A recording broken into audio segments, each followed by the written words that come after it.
こんにちは。ゴルフをしようのあらちゃんです。これからゴルフを始められる方からアベレージゴルファーの方を対象にゴルフをできるだけ分かりやすく、いろいろな角度から見直してみたいと思います。今日のテーマはゴルフの要素15項目、リズムテンポです。リズムテンポ。リズムやテンポはスポーツに限らず日常の生活リズムや仕事場のリズム、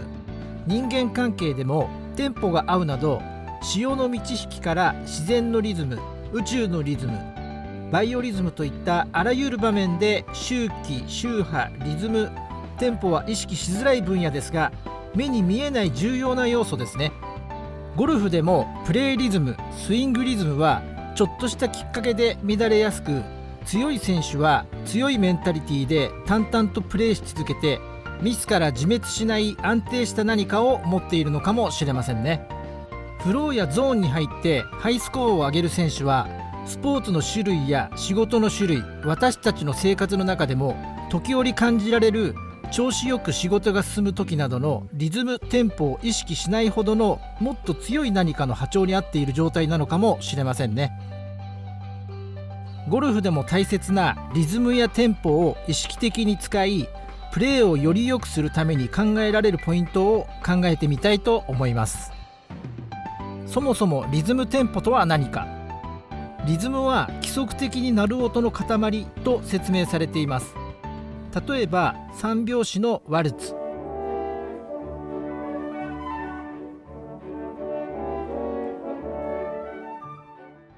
4拍子の8ビート、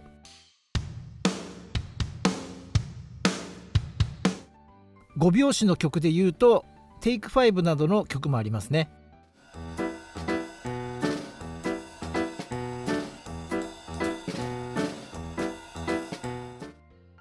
ギターやベースのリフといった単音のメロディーだけでもリズム感を感じられるものもありますね。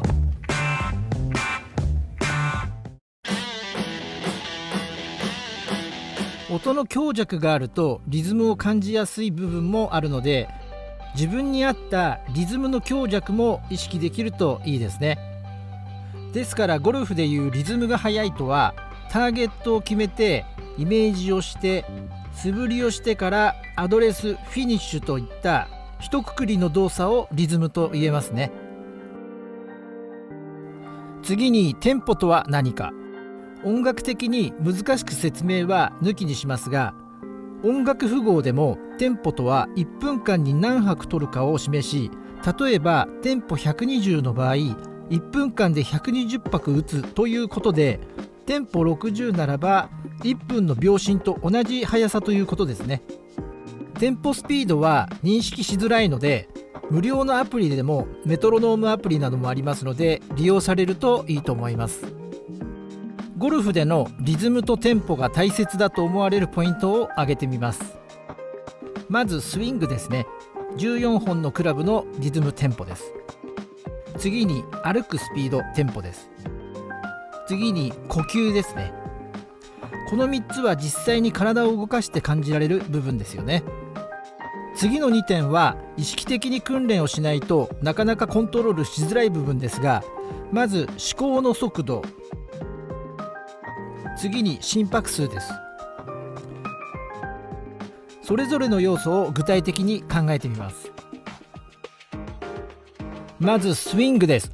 ゴルフのスイングはプロでテンポが約80から90、一般アマチュアの方で約70から80が統計的にはいいとされています。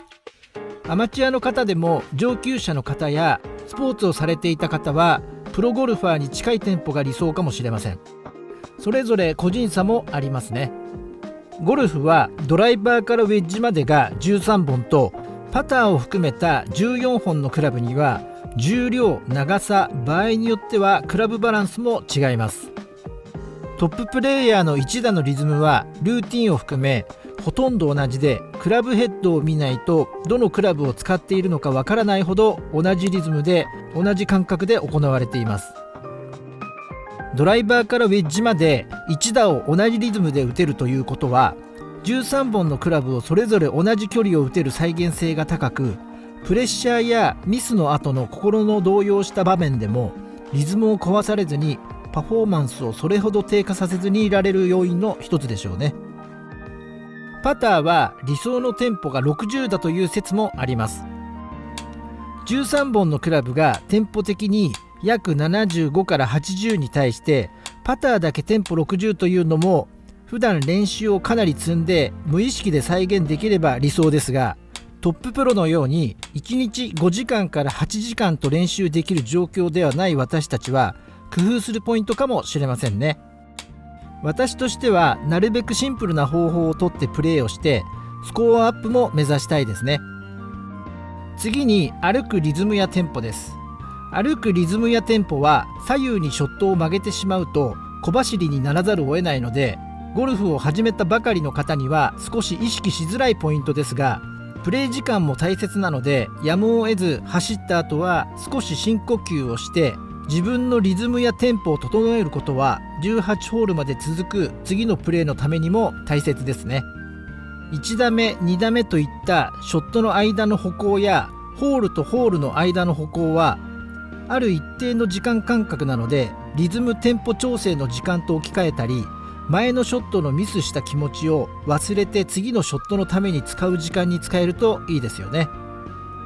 歩くリズムやテンポは自分のリズムを意識的に調整できる方法でもありますね。呼吸、先ほどの歩くことや呼吸は体の意識的動作によって自律神経系の動きを整えられる要素です。スイング中の呼吸法はインターネット上で検索するといろいろなトッププロが実践している呼吸法をアップしていますので、自分が目指すプレイヤーの呼吸法などを試されてはいかがでしょうか。一般的には胸が膨らむほど息を吸い切ってスイングするのは体が回転しづらくなる理由などでおすすめしないプロは多いようです。ドライバーで緊張感や力みを感じているときは息を吐きながらスイングする方法も多くのプロが実践しているようですね。ショット前のルーティンなど呼吸のリズムは多くのトッププロにも使われていますので、練習の中に取り組んでみるのもおすすめいたします。この後に挙げる思考の速度や心拍数は意識して調整しづらい部分なので、移動の時間の中で歩くことや呼吸という現実に体を動かせるタイミングを利用して意識できると理想ですね。思考の速度、脳に速い思考と遅い思考という2つの思考回路があり、これを提唱したのは認知心理学者にしてノーベル経済学賞受賞のダニエル・カーネマン。その著書にファスト&スローの中で私たちにはシステム1速い思考とシステム2の遅い思考があると述べています。システム1の働きは直感や経験に基づいて日常生活で大半の判断を下していますが、例えば物の距離感や音の方角の感知など自動車の運転をする際に働くと言われています。システム2の働きは発動には集中力が必要とされ、例えばたくさんの文字の中から必要な情報だけを抜き出す、聞こえてきた言葉が何語かを聞き分けるといった働きだそうです。日常生活を快適に送るためには欠かせないシステム1速い思考ですが、困った欠点があるそうです。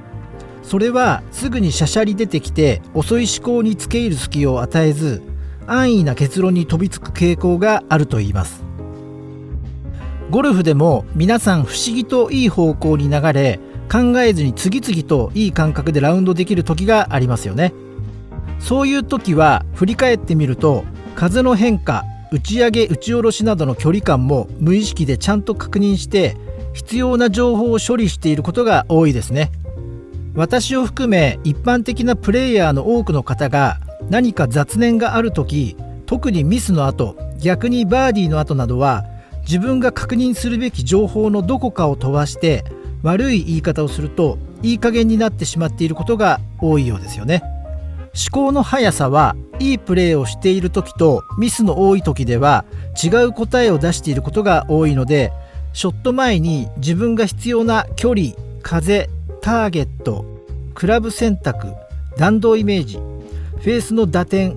今スイングで意識しているポイントなどは打つ前に飛ばして考えていないか、思考決断のルーティンとスピードを意識するか練習する必要がある大切な要素ですね。次に心拍数です。心臓のリズムと考えてください。